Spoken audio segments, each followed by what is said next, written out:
Bonjour. Aujourd'hui, je vais vous parler du complexe d'Electre. Tout d'abord, je vous remercie de plus en plus nombreux. Vous dépassez les 2300 sur Instagram et les réseaux sociaux. Vous êtes à Facebook 1500 et des poussières. C'est très bien. Vous êtes de plus en plus nombreux à voir mes vidéos, notamment celles avec Claudine qui ont largement dépassé les 1000 vues. Donc tout d'abord, pourquoi ce roman? Parce que c'est vrai que le complexe d'être est quand même un sujet assez délicat. Il rentre dans la lignée des romans que j'ai l'intention d'écrire, c'est-à-dire sur des sujets très graves. Il faut vous mettre dans le contexte que j'ai écrit ce livre-là, principalement en 2019 et remasterisé en fin 2020. Mais l'histoire proprement dit, m'a été inspirée par rapport à des articles de presse qui sont parus sur des presses étrangères. Et je me suis basé pour cette histoire sur un fait divers qui s'est déroulé en Espagne. Il est vrai que j'ai eu des belles critiques sur des...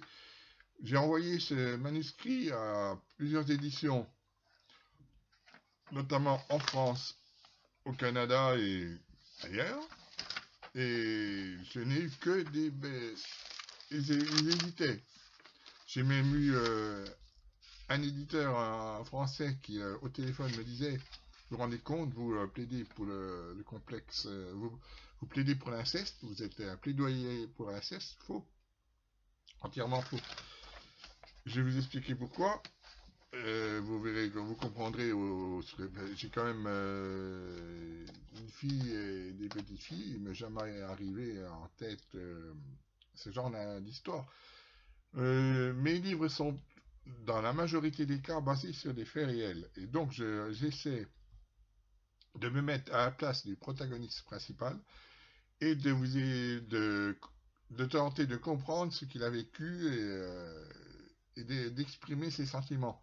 Mais dans aucun de mes romans, je prends parti pour telle ou telle proposition que je vous fais. Je me fais uniquement l'avocat du diable. Et en parlant des éditeurs, j'ai des éditeurs qui m'ont refusant de publier parce qu'ils n'étaient pas trop chauds, m'ont quand même envoyé: le sujet traité est très sensible. Contrairement à ce qui est dit dans le mot de l'auteur, je n'ai pas du tout senti qu'il ne s'agissait pas d'une critique, tout du moins que l'inceste n'était pas encouragé. Au contraire, même tout dans l'histoire présente cette relation comme quelque chose de beau et pur, à ce qui donne un fort sentiment de malaise. On a l'impression d'accepter, c'est très dérangeant. Un autre me disait: l'histoire est très intéressante, prenante certes, mais ne convient pas à la ligne éditoriale. Bon, ça c'est la phrase courante. La nouvelle aborde un sujet dur, certes, mais très intéressante. Il y a vraiment du bon dans cette nouvelle qui pourrait être même approfondie pour en faire une œuvre encore plus grande et encore plus prometteuse. Un autre: le sujet est tabou, mais la manière d'amener l'histoire permet de ne pas être choqué. J'ai bien aimé. Donc pourquoi ce roman? Les lois françaises concernant le sujet de ce roman fictif, c'est quand même une fiction, basée sur un fait divers, sont en 2019, donc année de l'écriture en majorité de ce roman, en cours d'étude. Seulement, selon certaines rumeurs, et si elles sont acceptées, puisque je ne savais pas, et malheureusement, ce qui a été décidé en 2021, c'était encore pire, et si elles sont acceptées, telles qu'elles sont présentées, il faudra rapidement s'alarmer sur l'âge établi de consentement sexuel. J'ai volontairement situé ce récit, en ce qui concerne le thème principal, entre 2016 et 2019. Une période transitoire qui suivait les dernières lois établies et précède les futurs changements. De nouvelles propositions encore plus abjectes ont surgi en 2020, en partie adoptées en ce qui concerne l'âge de consentement sexuel en 2021, ce que je vous expliquais tout à l'heure. Cette histoire fictive, je le précise, est inspirée d'un fait réel qui s'est déroulé en grande partie en Espagne. En ce qui concerne la partie législative en France, après la loi votée en mars 2016. Je me suis quand même, comme c'est un sujet quand même fragile, je n'ai pas écrit comme ça de but en blanc, je me suis quand même bien renseigné sur le sujet, c'est qu'à le dire. Et donc, en 2019, ce qui m'a fait un peu bondir, d'où l'écriture de ce livre, récemment, en 2019, en France, j'ai rien changé dans les articles parus, que des articles que tout le monde a entendus, puisqu'ils en ont même, ça a été même relaté à la télévision. Champs-sur-Marne, viol sur mineur, Justine, 11 ans, victime sans coupable. C'est quand même pas mal osé. Poursuivi pour viol sur mineur, à moins de 15 ans, l'accusé, un capverdien aujourd'hui âgé de 30 ans, a été acquitté mardi soir par les jurés de la cour d'assises de Seine-sur-Marne. Le plus intéressant, enfin, entre guillemets, là-dedans, c'est la réponse d'une députée. Non, c'est assez compliqué à déterminer. On ne peut pas arbitrairement dire c'est 13 ans, 14 ans, 15 ans. C'est plus complexe que cela. En fonction de la situation de chacun. On n'est pas dans la même situation de maturité entre différentes jeunes filles. Pour cela, on essaie de comparer avec ce qui se fait ailleurs en Europe pour avoir des référentiels. Le Haut Conseil de l'égalité proposait l'âge de 13 ans, mais ne sont pas formés à ce qui ne sont pas fermés, à ce que ce soit un autre âge. En tout cas, on est certain que 11 ans, c'est trop jeune pour donner un consentement pour les enfants. En 2019, à l'heure où se débat donc l'âge de consentement sexuel, il me semble nécessaire de transcrire cette histoire qui se déroule au cours des années précédentes. Un autre plus complexe, elle aussi issu d'un fait réel, se déroulant à l'étranger, suivra cette histoire. J'ai commencé à l'écrire. Et il rentre dans le même contexte. C'est un sujet d'inceste, mais complètement différent. D'après un journal national, plus de 4 millions de Français auraient été en 2015 victimes d'inceste. Face à cette affirmation, je ne pouvais répondre autrement que par ce récit fictif qui pourrait refléter l'histoire de l'une d'entre elles. Il existe différentes manières de concevoir un amour incestueux. Encore une fois, en aucun cas je ne juge telle ou telle appréciation. Comme dans les précédents, mes écrits n'ont d'autre but que de donner matière à réflexion. J'écris dans le but d'apporter un dialogue dans la vie familiale. Je vous invite à me donner vos propres opinions. Ça serait gentil, merci.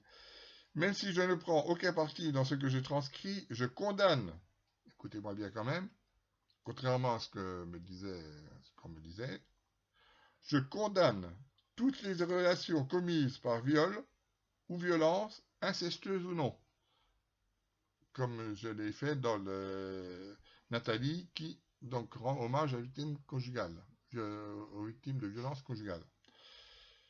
Je ne peux prétendre, bien que cette idée ne m'ait jamais traversé l'esprit, condamner un couple dit incestueux entre cousins et cousines. Ça existe depuis longue date et c'est tout un contexte complètement différent. Certains d'entre eux, entre frères et sœurs orphelins qui partagent des sentiments si forts, rien ne peut les détruire. Et ça, c'est donc le sujet qui va suivre.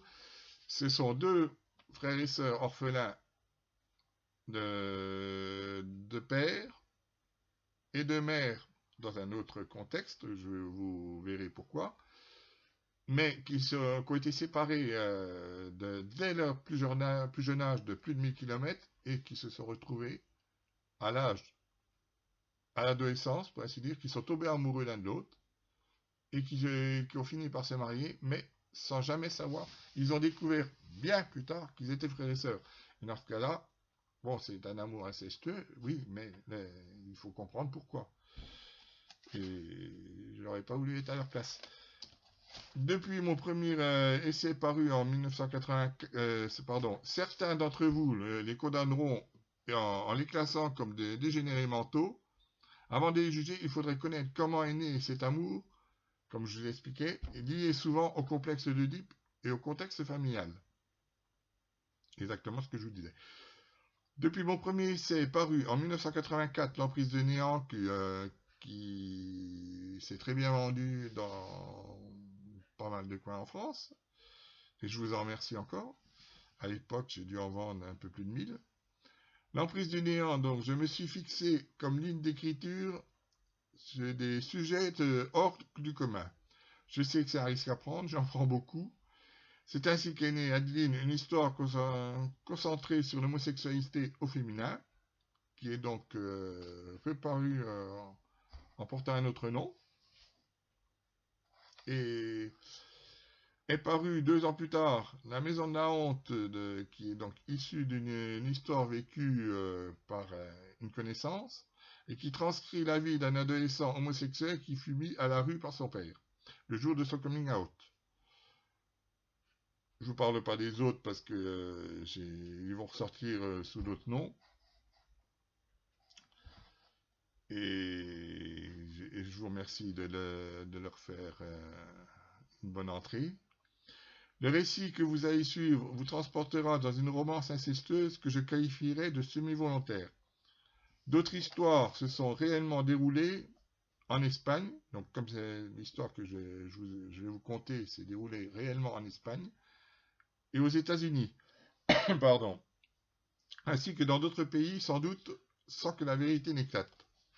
Le but de chacun de mes récits n'est pas de citer telle ou telle morale, et de prendre parti pour ou contre des événements souvent réels, puisque je tire mes propositions d'articles ou de faits réels, des sujets d'actualité que je transpose en fiction, en changeant les lieux, bien entendu.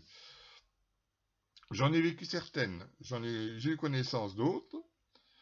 Dans chacun de mes romans, je tente de comprendre la situation en me mettant à la place du principal protagoniste. J'ai l'impression de lire, c'est faux, c'est pas faux, je lis. C'est parce que c'est pas évident de faire un discours sur un sujet tel que j'ai quand même préparé avant parce que c'est pas évident. Je vous prie de m'en excuser. Et donc, j'en ai ainsi enseveli, je réfléchis à sa place. Le but de ces ouvrages est donc de dialoguer en famille et d'échanger différentes opinions, ce que j'apprécie lors des séances de dédicace. Ce roman est une histoire d'amour interdit. Une sensation étrange et passionnelle, ce mélange de complexe d'Oedipe et d'Électre. Vous connaissez tous le complexe d'Oedipe, moins connu le complexe d'Électre. Avec une grande teinte d'inceste consenti, mais non envisagé au départ. Il s'adresse donc à un public d'adolescents et d'adultes avertis. C'est à vous de juger si vos enfants ont le droit de lire ou pas.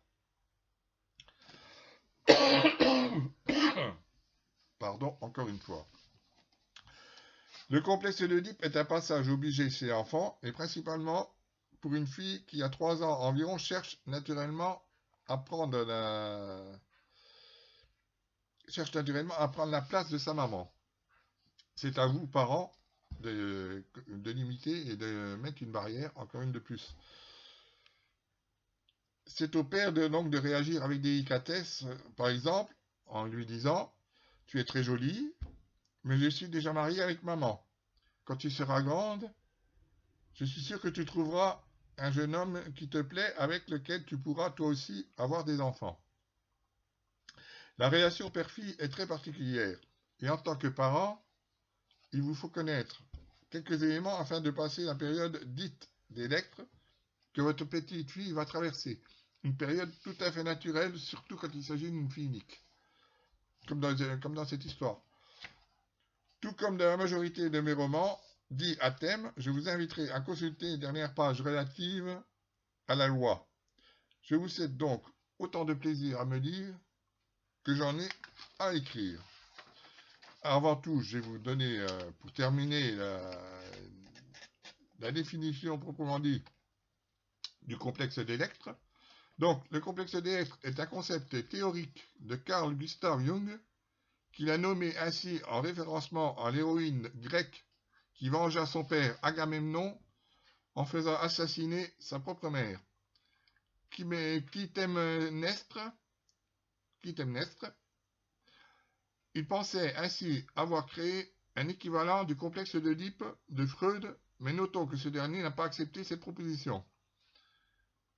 Il nous semble sur ce point que ce que nous disons du complexe d'Oedipe ne s'applique en toute, c'est ce que disait Freud,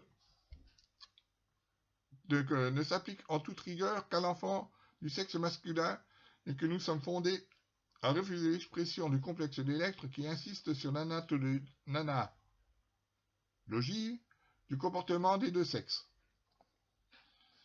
Et donc, une dernière phrase qui était sortie sur les réseaux sociaux en 2021 suite à une nouvelle loi qui a été approuvée.